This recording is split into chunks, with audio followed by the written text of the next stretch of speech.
अस्सलाम वालेकुम। Now it's time for corporate law. देखें, कॉर्पोरेट लॉ एक बहुत ही मुश्किल सब्जेक्ट है और इसको पास करना बहुत आसान भी हो सकता है और बहुत मुश्किल भी हो सकता है, और ये आप और मैं खुद ही बनाते हैं इसको आसान या मुश्किल। तो अब इसको आसान किस तरह से करेंगे, इसके ऊपर थोड़ी सी बात कर लेते हैं। देखें, लॉ जब भी इसमें सबसे मुश्किल चीज़ जो है वो क्या है कि इसकी सिलेबस की लेंथ बहुत बड़ी है, ठीक है। तो अब इसको कवर कैसे करना है? फर्स्टली तो मेरी रिकमेंडेशन ये होगी कि you should take classes from sir Ibrahim. उसमें क्या होगा कि आपके पास ना जो मटेरियल है ना वो बहुत अच्छी तरह से रिफाइंड फॉर्म में आ जाएगा, राइट। अब इसमें क्या करना है, आपने सबसे पहले तो अपना पूरा का पूरा कोर्स कवर करना है और ट्राई टू मेक श्योर कि आप जो है अगले, फॉर एग्जांपल जैसे जैसे if anybody starting from now, तो वो अगले 1.5 से 2 महीने में मैक्सिमम जो है ना अपना कोर्स कवर कर ले पूरा का पूरा, ठीक है। वंस आपने एक दफ़ा अपना कोर्स पूरा कर लिया, कोर्स पूरा करने का मतलब है मेरा सिर्फ और सिर्फ कि आपने लेक्चर्स देखना है, और हो सके तो वीकेंड पे जो है वो आपने एटलीस्ट जो है ना एक दफ़ा गो थ्रू कर लेना है कि आपने क्या-क्या चीज़ें जो है वो पढ़ी हैं, ठीक है। मतलब बहुत डिटेल रिवीजन भी नहीं करना, जस्ट आपने गो थ्रू करना है। तो इस तरह से आपने सबसे पहले तो अपने अपने लेक्चर्स मुकम्मल करने हैं। वंस आपने लेक्चर्स मुकम्मल कर लिए, आपने आपने पूरा लॉ पूरा पढ़ लिया है, नाउ नाउ अब जो है वो असल चीज़ आती है कि जिसकी वजह से लॉ आपका पास होगा, ठीक है। अब क्या करना है आपने, अब आपने इसका करना है प्रॉपर रिवीजन। अब रिवीजन के लिए ना आपने अपने लॉ के सिलेबस को ना बड़ी-बड़ी कैटेगरीज़ में तोड़ देना है। फॉर एग्जांपल सबसे पहली पहली कैटेगरी आपकी जो है वो एनबीएफसी, बैंकिंग ऑर्डिनेंस और इंश्योरेंस ऑर्डिनेंस। ये आपके पास सबसे पहली ग्रिड होनी चाहिए जो आपने प्रिपेयर करनी है। तो अब आपने ये उठानी है, ठीक है, और कोशिश करके ना 1 से 2 दिन में, 3 दिन में मैक्सिमम आपने इस पूरे को एरिया को रिवाइज़ कर लेना है। अच्छा, जब फर्स्ट टाइम आप रिवीजन करेंगे कोई भी चीज़ तो आपको बहुत टाइम लगेगा, तो वो लगने दें, और वो बेसिकली आपका टाइम इन्वेस्ट हो रहा है। तो आपने पहली दफ़ा चीज़ें रिवाइज़ करी, रिवाइज़ करने के बाद उसके क्वेश्चंस किए, राइट। क्वेश्चन करने के बाद आपने ना अपने आप को समरी के ऊपर लेके आ जाना है। यानी आपने ये बोलना है कि अब मुझे नेक्स्ट टाइम जब भी ये रिवाइज़ करना है ना, तो मुझे इसको इस समरी से करना है। अब उसके उसके लिए आप सर इब्राहिम की समरी रेफ़र कर सकते हैं, या आप अपनी समरी भी बना सकते हैं, ठीक है। तो अब आपने वंस एक पूरा लॉ पढ़ लिया और लॉ को आपने समरी से रेफ़र कर लिया, now you will just scheme summary every time, ठीक है। और साथ-साथ में आपने समरी स्किम करनी है, लेकिन उसके बाद जो आपका बेयर एक्ट है ना उसको लाज़मी स्किम करना है। यानी कि बेयर एक्ट को लाइन बाय लाइन आपने रीड करना है फर्स्ट टाइम, उसके बाद आपने उसको सिर्फ और सिर्फ स्किम करना है। आपको आपने सिर्फ आइडेंटिफाई करना है कि कौन सी चीज़ कहाँ लिखी हुई है। फॉर एग्जांपल आपके पास बैंकिंग ऑर्डिनेंस है, तो बैंकिंग ऑर्डिनेंस का जो स्ट्रक्चर है कॉर्पोरेट अपना बेयर एक्ट का, वो आपको लाज़मी पता होना चाहिए कि उसमें कौन सी चीज़ कहाँ पे आ रही है। और हो सके, बिकॉज़ मैं देखिए प्रेफर नहीं करता, मैंने खुद भी नहीं किया कि मैं पूरा का पूरा लॉ जो है वो बार-बार हमारे पास जो ऑर्डिनेंस है उसी से रिवाइज़ करूँ। बिकॉज़ मुझे लगता है कि इससे आपके पास ना माइंड में चीज़ें ना बहुत मुश्किल से बैठती हैं। बेटर भी है कि आप समरी से रिवाइज़ करें, जिससे आपके पास ना पॉइंटर्स बहुत आसानी से आपके एग्ज़ाम में होंगे। अगर आप लास्ट एग्ज़ाम का पेपर देखें, बिकॉज़ मैंने भी लास्ट एग्ज़ाम में अभी इसी अटेम्प्ट में लॉ पास किया है, तो वो आप पेपर देखेंगे तो अच्छा खासा पेपर जो है ना आपको जैसे सेल्फ से करना था, मतलब उसमें आपका बेरेट कम से कम यूज़ हो रहा था। तो अगर आपको चीज़ें माइंड में रिटेन नहीं है ना, तो आप बेरेट में ढूँढने में बहुत टाइम अपना इन्वेस्ट कर देंगे या वेस्ट कर देंगे कह के केवल।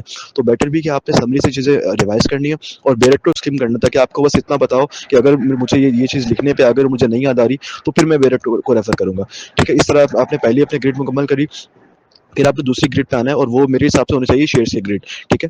तो शेयर्स की जो ग्रिड है उसको आपने रिवाइज करना है, और वो देखें ये टाइम खाती है नॉर्मली। तो इसको आपने ना तरीके से ना, जो पहली दफ़ा आप रिवीजन करेंगे तो भले आपको 15 to 20 डेज लग जाए आपने, लेकिन प्रॉपर इसको रिवीजन करना है। बस आपने पूरा शेयर्स का एरिया, अच्छा जब भी शेयर्स उठाना है पूरा एरिया एक साथ उठाना है। पूरा शेयर्स का एरिया एक साथ रिवाइज करने के बाद फिर आपने जो उसकी तीसरी ग्रिड है जो मीडिएशन वाला एरिया है उसके ऊपर आना है, और फिर मीडिएशन वाले एरिया को भी इसी तरह से आपने जो है ना सबसे पहले उसको प्रॉपर रिवाइज करा। रिवाइज करने के बाद अपनी समरी सोची कि मुझे कौन सी समरी से इसको रिवाइज करना है नेक्स्ट टाइम, और फिर उसी समरी के ऊपर आपने रहना है और बेरेट को स्किम करना है। तो इस तरीके से आपने जो है ना अपना मीडिएशन वाला एरिया भी करना है, और आपके पास लास्ट फिर जो जो आपका कोड ऑफ एथिक्स और एएमएल वगैरह के एरियाज हैं, इनको भी आपने सेम सेम वे में करना है। तो वंस आपने इस तरह पूरा अपना बेरेट पूरा लॉ रिवाइज कर लिया ना, तो इसमें आपको लग जाएगा तकरीबन मेरे हिसाब से लगना चाहिए 1 से 1.5 महीना। तो आपके पास अल्टीमेटली एग्जाम में लास्ट आई थिंक 1 महीना ही रह जाएगा, ठीक है। तो अब वो लास्ट महीना जो है ना वो आपका बहुत क्रुशियल है। तो उसमें आपने क्या करना है, उसमें आपने सबसे पहले जो आपने जिस सीक्वेंस में आपने पहली दफा रिवाइज किया था वही सीक्वेंस फॉलो करनी है। यानी कि पहले पहली वाली ग्रिड एनबीएफसी वाली,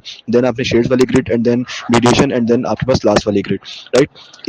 इसी आपने सीक्वेंस को फॉलो करना है, और आपने कोशिश करनी है कि आप जितनी दफा अब लास्ट मंथ में लॉ रिवाइज कर सके उतना आपके लिए जो है वो अचीवमेंट है, ठीक है। और बिल्कुल जब आपके पास लास्ट के 10 डेज रह जाएंगे तब मेरी रिकमेंडेशन होगी कि आप शेयर्स का एरिया डेली रिवाइज करें। डेली आप अपने अपने पास 2 आवर्स जो है ना एटलीस्ट शेयर्स के एरिया को दें, ठीक है?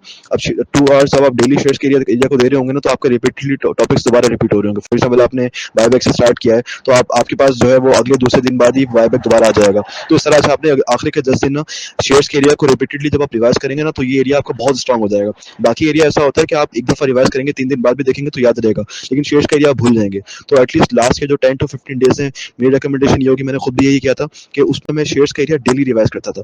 तो इस तरह से आप लेके चलें इंशाल्लाह। और बाकी के जो जिस तरह बैंकिंग ऑर्डिनेंस है या ये वाली जो ग्रिड है, इनको तो आपने हाफ एन आवर पे लेके आ जाना है। मतलब इतना इनको रिवाइज करना है कि आधे घंटे में आप ये पूरी चीजें रिवाइज कर लें। For example bank ordinance half an hour में रिवाइज कर लें, एनबीएफसी 1 घंटे में रिवाइज कर लें। इस तरह से आप अपने आप को अपने इतना ट्रेन कर लेना है, ताकि आप लास्ट के मंथ में और जो स्पेशली लास्ट के जो 10 डेज हैं, उसमें आपने मल्टीपल टाइम इन चीज़ों को का रिवीजन करना है। और देखें पास्ट पेपर आपको मैंने कब कहा था कि जो आपका सेकंड फेज होगा, जब आप रिवीजन कर रहे होंगे ना, उसमें आपने पास्ट पेपर करने हैं। थर्ड फेज में आपने पास्ट पेपर दोबारा नहीं करने। थर्ड फेज में आपने सिर्फ और सिर्फ रिवीजन करना है। तो इस टेक्निक को फॉलो करें इंशाल्लाह, बहुत आपका जो है ना वो लॉ आसानी से निकल सकता है। बिकॉज आप अपने आप को इतना ट्रेन कर चुके होंगे, इतने रिवीजन कर चुके होंगे ना, कि एग्जाम में आपको इतनी मुश्किल नहीं होगी। इवन मैंने अपना एग्जाम बहुत ज़्यादा अटेम्प्ट नहीं कर सका था, लेकिन स्टिल कॉन्सेप्ट बहुत अच्छे थे, चीज़ें रिवाइज थी, तो अल्लाह का शुक्र है जो है एग्जाम क्लियर हुआ। तो यही अप्रोच लेके चलनी है कि एग्जाम में भी जो है ना वो क्वालिटी पे कॉम्प्रोमाइज़ नहीं करना। भले आप क्वांटिटी पे कॉम्प्रोमाइज़ कर दें, you can attempt 80 marks paper और इवन 75 मार्क्स पेपर और आप पास हो सकते हैं। It all depends upon your quality. अगर आपने क्वालिटी का नहीं किया, 100 मार्क्स भी किया है, तो भी आप फेल हो जाएंगे, ठीक है? तो क्वालिटी पे कॉम्प्रोमाइज़ बिल्कुल भी नहीं करना। लॉ जब भी एग्जाम में अटेम्प्ट करना है तो टाइम देना है उसके ऊपर कि किस तरह से आपने एक ही क्वेश्चन को अप्रोच करना है।